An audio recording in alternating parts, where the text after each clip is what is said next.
Today's going to be a really fun panel. We're going to talk about how you scale your sales team for hypergrowth. How involved should founders be in those early deals when the company is 0 to 15 people? And then kind of what are the markers when they should start thinking about hiring their first kind of dedicated sales professional? I actually think the biggest mistake I see again and again is founders finally figure it out, and then they hire a couple sales reps that sort of know how to do it, and they're managing them every minute of every day, and then they hire a head of sales and they quit doing sales. And they hire someone to do sales for them, and the founder goes from half her time to 0% of your time, and 99.7 times out of 100, the revenue just plummets. And so what you have to steel yourself for, especially if you don't like sales, is you will spend time in sales forever, and you will never get back that time. You will just change what you do with that time.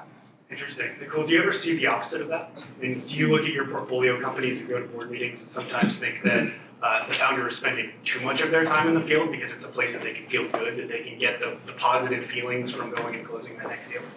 First of all, I think for early stage founders, often it's not a positive feeling because they're also getting a lot of pushback on, if not the product itself, pricing and other things that they believe.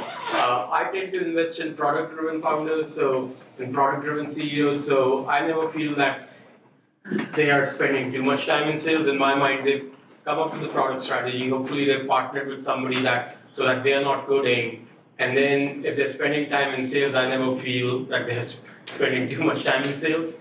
Now, to the extent if I ever invest in sales-driven founders, or that's their primary, or business founders, then yeah, maybe that feeling might be there that there's the product strategy getting left behind. But when it's product-driven founders, I almost encourage them always, because the more time they spend with customers, it'll also inform their customer strategy, product strategy, pricing, and a lot of other things. And I completely agree with Jason. I think it never goes away. You're constantly spending time with customers, at the very least to inform your product strategy even as you grow. Would you take that even further? Like with some of the more technically oriented founders, would you tell them if they have this idea that I gotta go find someone who's business oriented, I gotta find someone who's gonna sell the deals for me, would you tell them that that's not a good idea, that they should resist that urge early on? Founder is a broader word than CEO. I would say a CEO should absolutely be spending time with customers throughout the journey of the company. I think if somebody is the CTO, I don't think they need to be out there selling. So yeah, for a CEO, absolutely, you have to be spending a lot of time with customers, even if you're the product CEO. Okay. And Jen, when we're still at that stage, when there's no reps, maybe one rep, I think it's almost important to explain to everyone what is sales enablement, by the way, because I don't think it's something that exists once you hire 10 reps and then none of them ramp and you have to go fire a couple people, which is a really scary experience. But how should you be thinking about kind of codifying your knowledge base even when you're that small, and then iterating the pitch and training people? And what is it that you do too? Yeah, no, I appreciate it. And if we had 5 hours to talk about sales enablement, I'd be more than happy to do that. It's actually a hard thing to define. I think in different organizations it means different things. It depends on what you're trying to accomplish, but especially for early stage startup, it's something you absolutely don't want to ignore. The biggest reason for that is, one, you can't understand what good looks like in your business, and if you go to scale, you're in big trouble. You don't have it. I've walked into 3 different scenarios, different size organizations, one 25 people, another 130, and without structure and the ability to scale what good looks like, and I'll steal this term from my CEO, my current CEO, you can't scale mediocrity, right? And the last thing you want is to try to grow your business and you don't have the right processes, the right operational frameworks in place, all of which really get solved through sales enablement. So just to take a quick step back, I view sales enablement very much like revenue enablement. So the goal of enablement is to ensure that you're engaging your customer, right? And so understanding your buyer, understanding your customer, and then enabling the organization to successfully, grow your business through that level of engagement is really what it's about. So from a very broad perspective down to a tactical level, which is, do you have a sales process? Do you have a sales methodology? 2 things that are extraordinarily important even for a company with 2 salespeople. If you don't have those things, you're not able to really understand, are we doing the right things to grow this business and this organization? And so I think you may not be able to invest in a sales enablement executive when you're super small, but I think investing in the right frameworks, there's a lot of enablement consultants out there that have the ability to provide these structural components to your business. I think it's worth investing in to ensure that your salespeople and the rest of your organization are doing the right things to enable your customer. And the last thing I'll say on that note is that the very foundational layer of sales enablement is your buyer journey. And would you recommend that founders are even thinking about that, say, before they've hired reps? Should I be going in and talking to my first prospective clients thinking, oh man, I'm going to be using the challenger sales methodology for this, or not? Yeah, I mean, I guess that would be a question for my fellow panel members, but I would say probably not at a tactical level. It's important to kind of build the granularity within that, that structure, and you may understand who your buyers are. Obviously, you wouldn't be going into business if you didn't. But I think making sure that you can structurally build that out to follow, how your buyers buy is where, that level of detail is necessary, I believe, to be successful. Even to take it one step further, I think the other mistake that everybody makes is, most founders are, from a sales perspective, are great middlers. They're really good at engaging with the customer, defining needs. They're not great closers. Eventually, they muster up the courage to ask for the check. They're not perfect openers, but they figure out how to market somehow so they're okay. They're the best middlers for the history of the entire company forever, and they're mediocre closers. And because they're good middlers, when they go to hire 2 reps, they accidentally train them reasonably well. I find that the first 2 reps, usually they're quirky, they're usually smarter and odder than reps 3 through 30, but they train them by osmosis.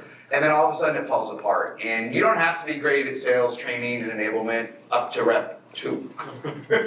But then all of a sudden you get tired and the CEO's got to go out there and work with the big customers. And reps 3 to 4 to 5 to 8, you see it again and again, they never hit quota, right? They fall off. And the number one reason I think it is they never get trained. And if you don't get trained in that first sales cycle, you lose your confidence, you never know the competition, you never know how to sell. And so that's, I think, the learning to it, is figure out enablement maybe when you get to 10 or 20 reps, but training, just force yourself to learn how to document, train. And no one does this for rep 3, because they didn't have to for 1 or 2, and then boom, like you just see that. You go to even a board meeting, you see it again and again, like Linda and Bob, 110%, and then everyone else, 16% attainment. What's going on? Yeah, and then what should people here be thinking about when they should go hire that first rep? Like, what is the sign that I should do it?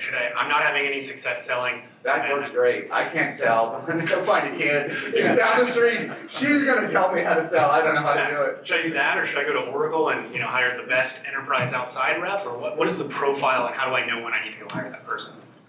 Interview 20 sales reps any way you can, and hire whoever the person is that you would buy from and trust your lead to. And the mistake everybody makes, almost everybody makes, is they interview 20, whether it's Oracle or whatever, they hire for the resume, or they hire for the acronyms, the President's Circle and Club and Vegas and this and that.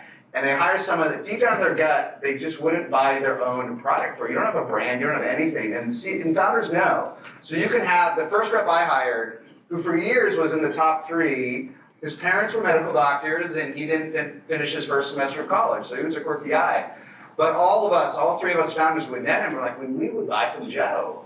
And then I was at my first Dreamforce for Salesforce. I was walking down the street, and a customer grabbed me by the arm. He's like, do you work for EchoSign? I'm like, I work for that. Do you know Joe Coletti? I'm like, I love that guy. And so that's how I learned. And then I see this again, but you've got to, it doesn't really you can't hire like the person from retail to sell a $10 million a year product, but you know whether you will trust them with your leads. And if you don't, it all goes to whatever in a handbasket, because you'll never trust them, and you'll never scale. There's no point in hiring a rep you can't trust. With that profile, though, it sounds like that also be the person that I want to hire for my 15th rep or my 20th rep. No. Does it change? It's different, right? You need a village as you scale. They're going to be all different, right? Yep. They're going to be slow and fast and talkative and quiet, introverted and extroverted and demoers, and don't let you do. There's different paths for reps, aren't there? Yep. Yeah, I think at that phase, that first one, it's the grit, right? Like, can you get someone that can pound the pavement and get the job done early on? And then as you scale out, you hire, varying profiles of reps depending on, what you're trying to drive. I think to your question, the first couple of reps, if you are unable to sell the product, is really, really hard. Much better situation is where you as the or you as the CEO was able to get the company to from 100 to 200K, 0 to 100, 0 to 200, and then you are going out to, then you have some sales motion, some pipeline to handle. I think the question, the way you framed it was like, I can't sell, I need to hire a sales rep. Man, that's really tough. And yeah, there are probably sales, but then you really need somebody who's equally entrepreneurial too, because they need to carry that belief in them. Part of the first sale or first few sales is your voice should carry the belief that this product will actually solve the problem that I believe you have, because there are no logos to show that these other guys are using it. So that's a tough hire, and yeah.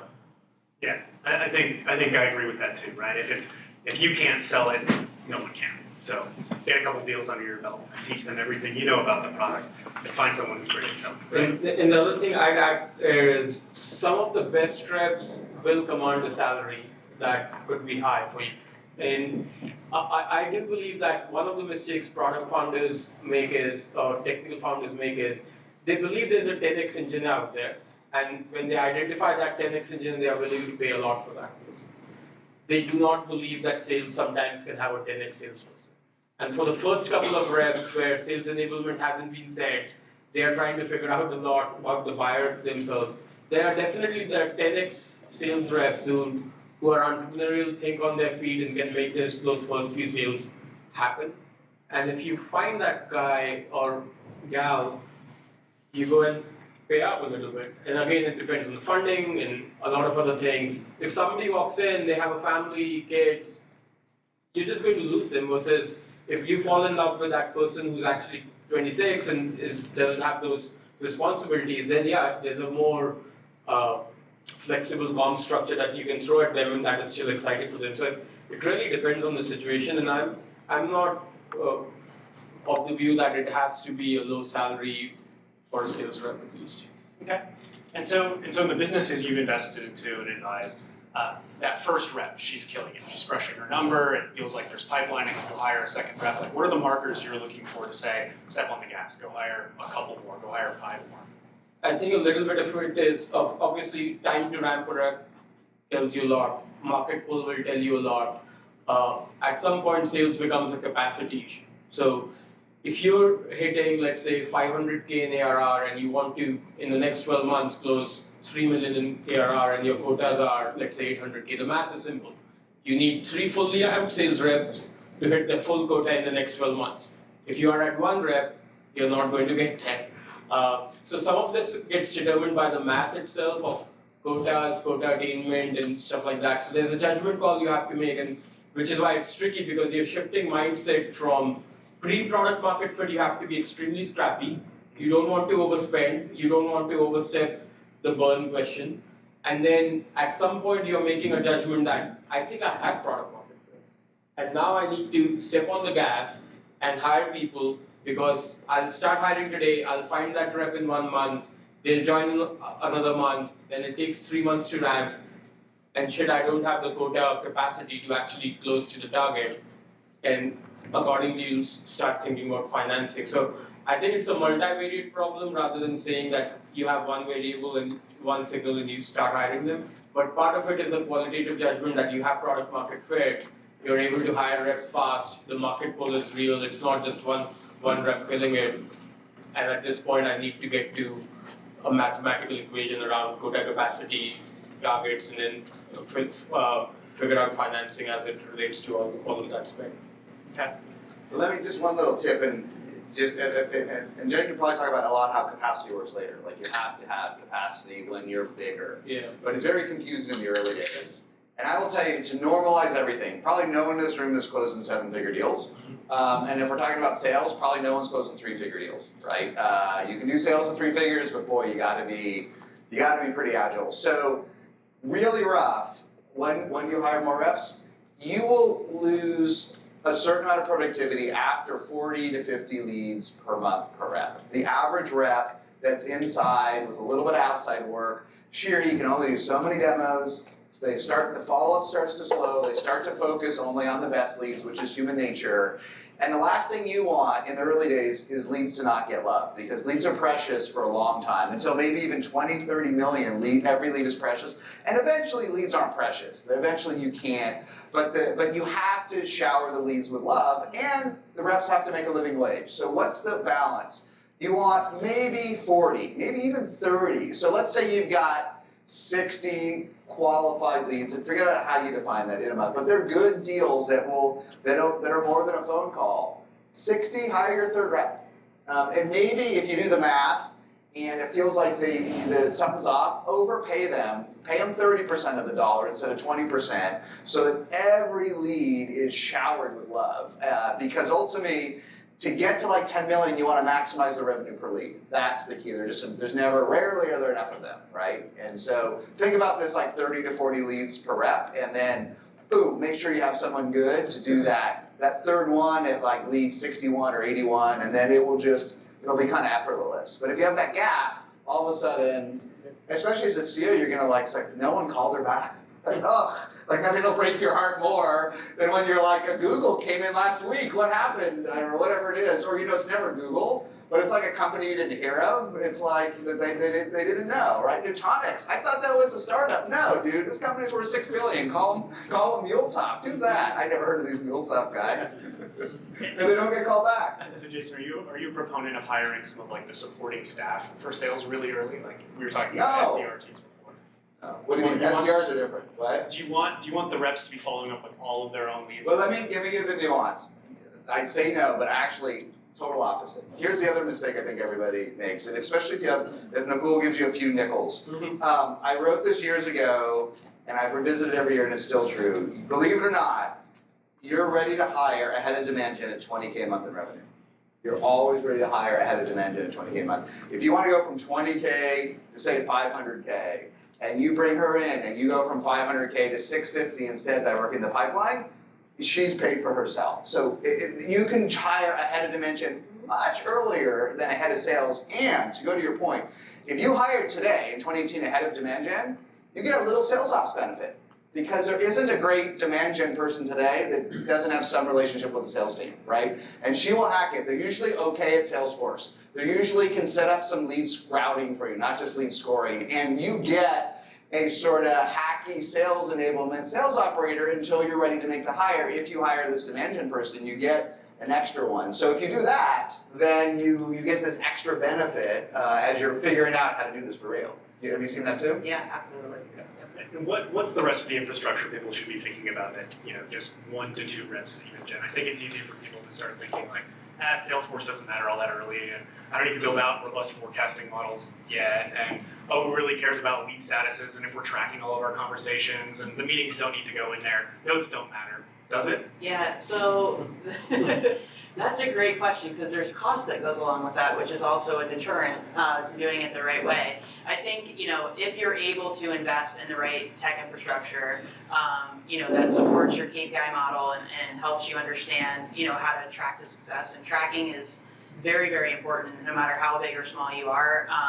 One, to understand what it's going to take to get to your goal, and 2, to help you understand what the leading and lagging indicators are of your business. So I think even in early stage, understanding kind of what are the impacts of my sales cycle, what are the things we need to change, what are the things that we need to keep doing the same. And I think these tools that are out there, Salesforce, obviously everyone knows who they are. Maybe there's some lower cost options if you're just starting out that make more sense for your business, but regardless, I think having the right tech stack in place, even some of these smaller enablement tools that help sellers be productive, super important to have at any stage that you're going through in growth. So I think it's really important to have the right model there to understand where your business needs to go. So you can't do that without technology.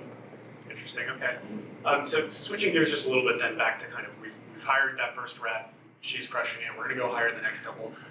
What does it look like when you put that management layer in? So, Jason, for example, is is that first rep often the person who's going to be running my sales team when it's 6 or 7 people? Are they going to become the head of sales? Well, it's an interesting topic. You asked me my recommendation 3 or 4 years ago. I would have said, always go out and hire a stretch VP of sales. Not someone with 20 years of experience, but go out and find a director of sales and poach her from someone where she just got topped or the company's going through a phase transition and just go hire her. They're there, be a superpower, bring that DNA into the company. I think that the world's changed especially in like SaaS and B2B, we've been doing this for a while. And I think we have to get better at promoting within, and we have to take those risks more often than we did before, and use technology and tools and use mentorship and get people help and get through things. Because I love that everyone finds this great director of sales, and then they promote him to VP of sales. But 30% of the time, you're going to promote 1 of your 5 reps.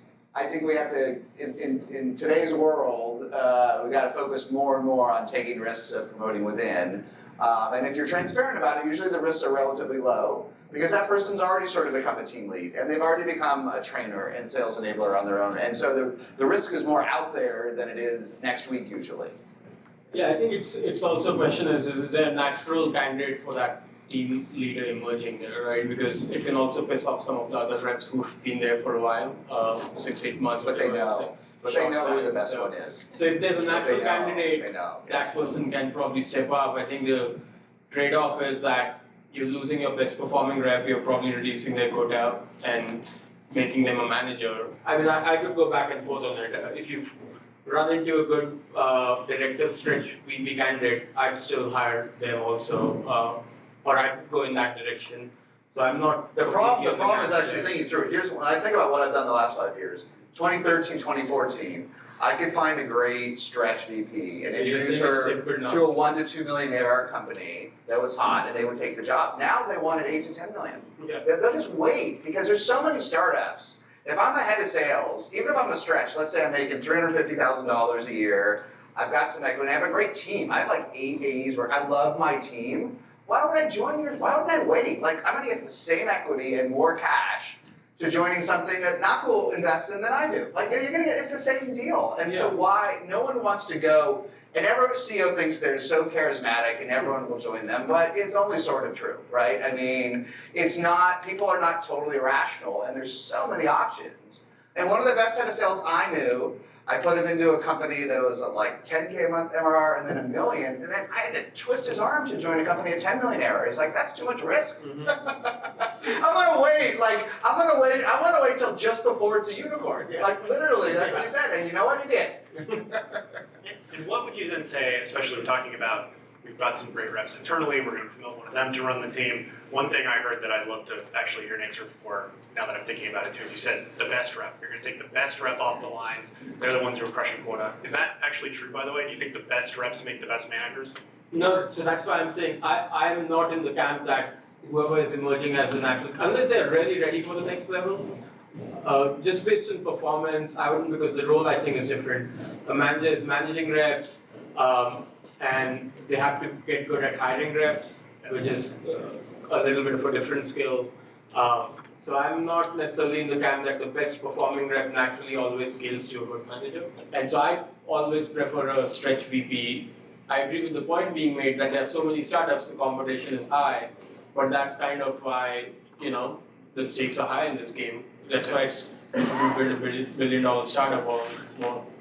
The only thing I would add is, I think that is true, but top performers in sales, it's a little bit, I guess it's similar to engineering, but they usually, once they realize they're a top performer, they either just want to make a lot of money, work 30 hours a week, and then figure out a way to make $1 million a year at some point. Like that's where you, like if I can make 250, 300, 400, you're like, at every like B2B company doing more than 50 million, there's one rep that makes $1 million a year, and she's like, I want to be that, but I want to work from home 4 days a week. Like that's their goal, or they want to go into management.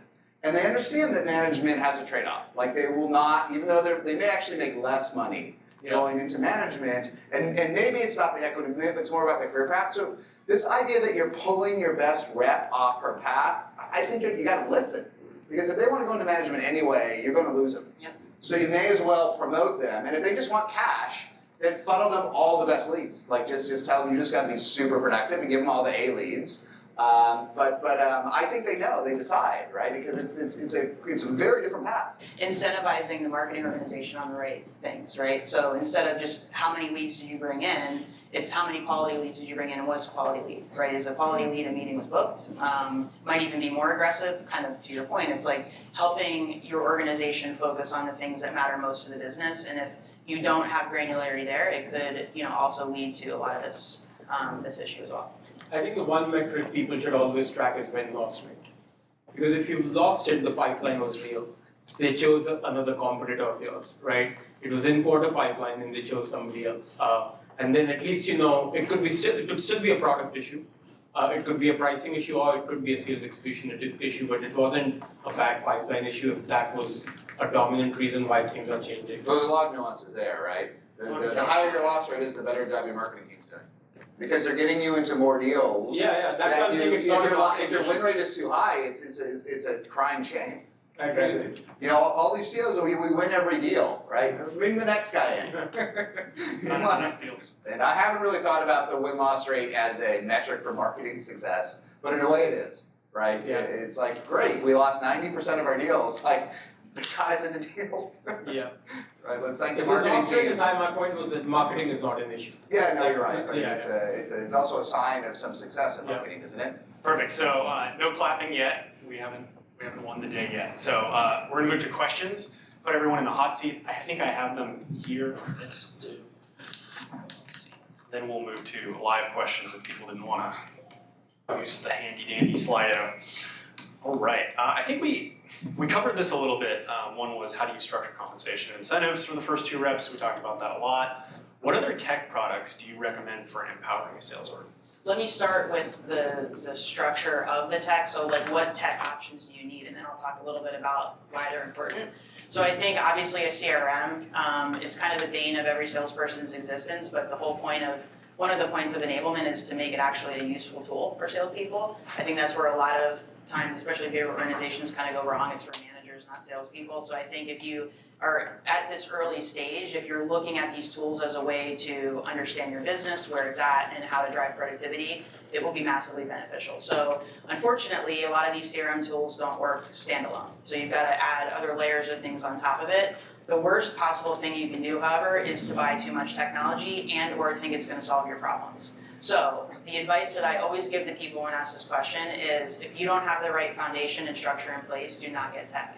I mean, CRMs are kind of unavoidable. Everything else, unless your CRM is set up correctly to support your buying process, your sales methodology, your sales process, nothing will work. You can buy all the tech you want, and if your foundation is not there, it is a wasted investment, especially not one you want to make at this phase. So I think, buy the necessity and then build your structure out, your process, your methodology, and then you start figuring out, okay, are our sellers effectively working through the sales cycle? And if not, what are some holes that we need to fill based on, submissions you might be having, right? I mean, you don't have a team of 20 SDRs that need to drive, increase their productivity or what have you. So you may not need these massive sales enablement tools. You don't have a ton of content, so you don't need a CMS. You might want to use a wiki and buy some plugins to Salesforce that allow you to have content management that's aligned to your sales process so that when sellers are going through their sales cycle, they have access to the resources and assets they need at that point in the sales process. So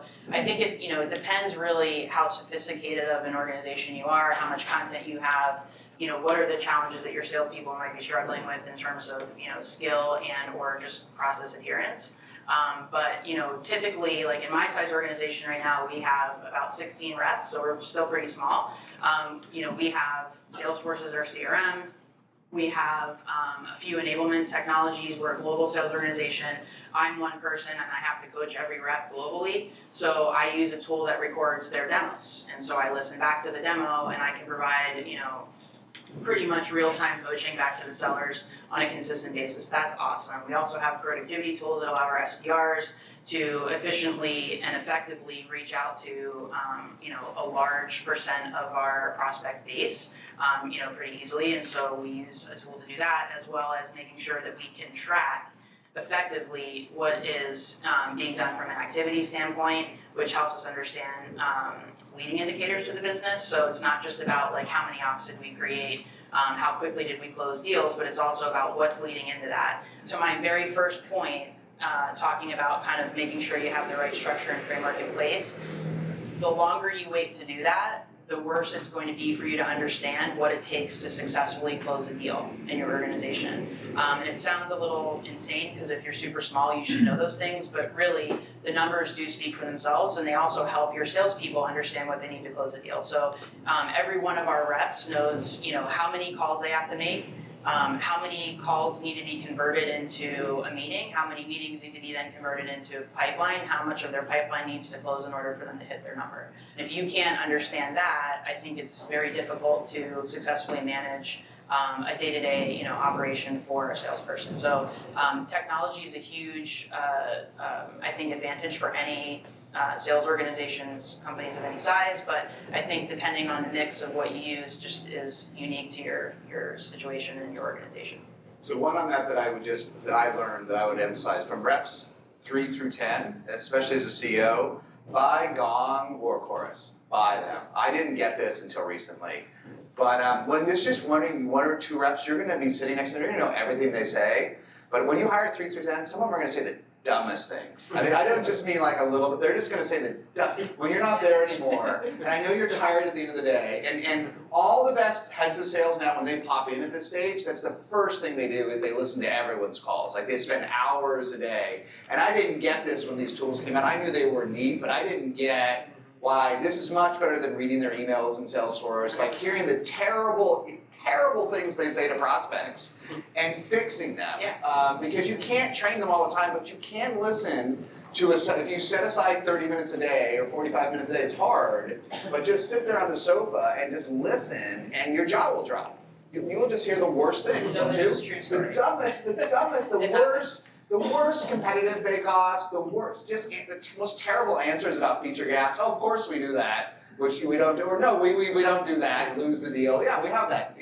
Just the worst, aren't they? Yeah, no, it's. So do that. If you can't figure out how to train them, at least spot the issues by listening to Gong or Chorus. Right? I know there's a few others, but it's night and day. It is. Like we use Gong for that very reason. And it's a feedback loop too, because you can listen to messaging and you can see like repetitive issues maybe in how buyers are resonating with the message and then feed that back into your marketing organization. And so I think you have to look at it from a macro and micro level, but exactly, I mean, we don't even need to talk about the things I hear. Terrible, right? Yeah. And again, as a founder, you want to maximize close deals and revenue per lead, right? So you have time.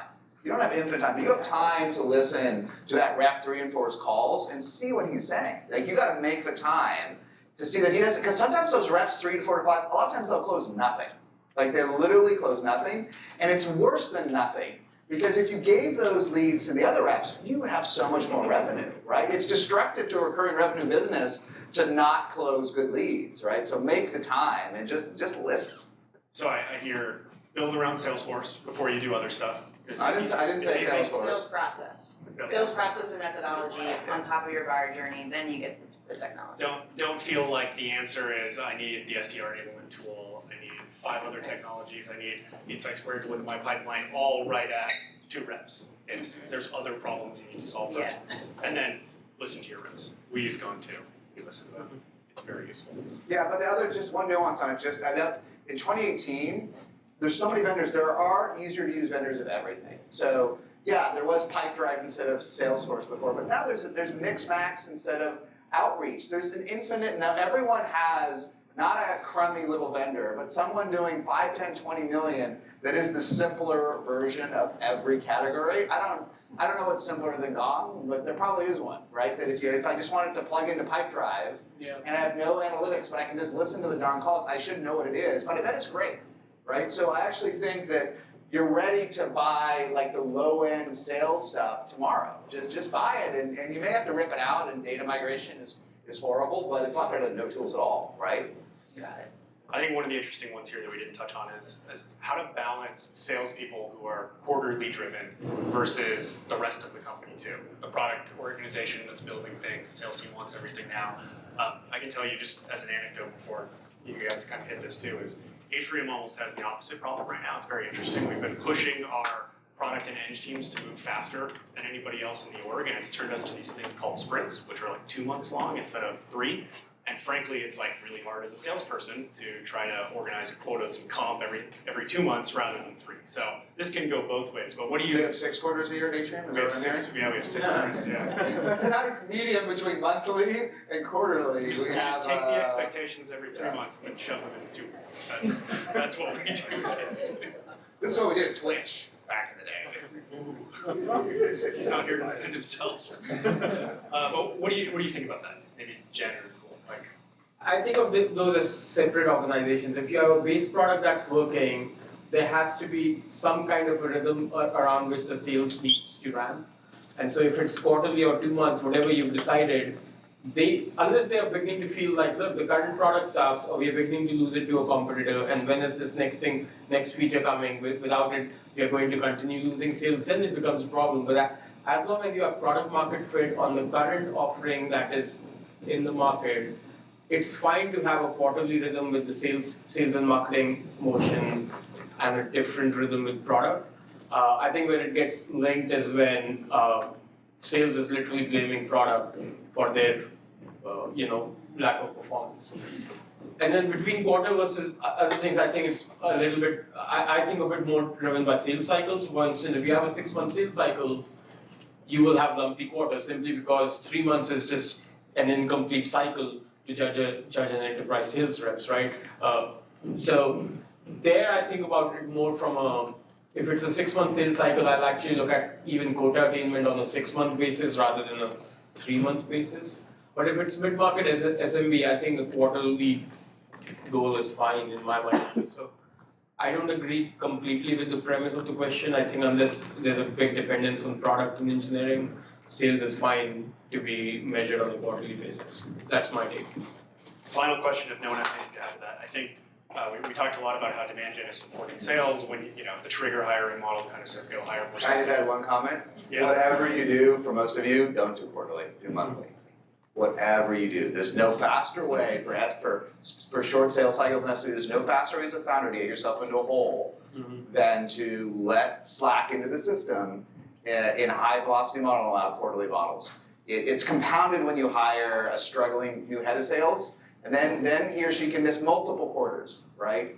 And I know it's torture, but all the companies I work with, no matter what their sales cycle is, I try to force everyone for as long as humanly possible to stay monthly. And so what if it's lumpy? At least it's monthly. And then you get so big, it becomes irrelevant. 20 million, 30 million, there's no value to going monthly. It's too much data. But people sweat it. They sweat making the monthly number, and they sweat it less quarterly.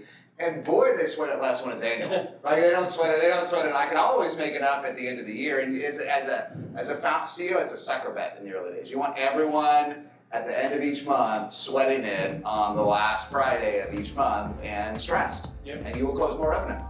Thank you so much, panel. I think this was fantastic.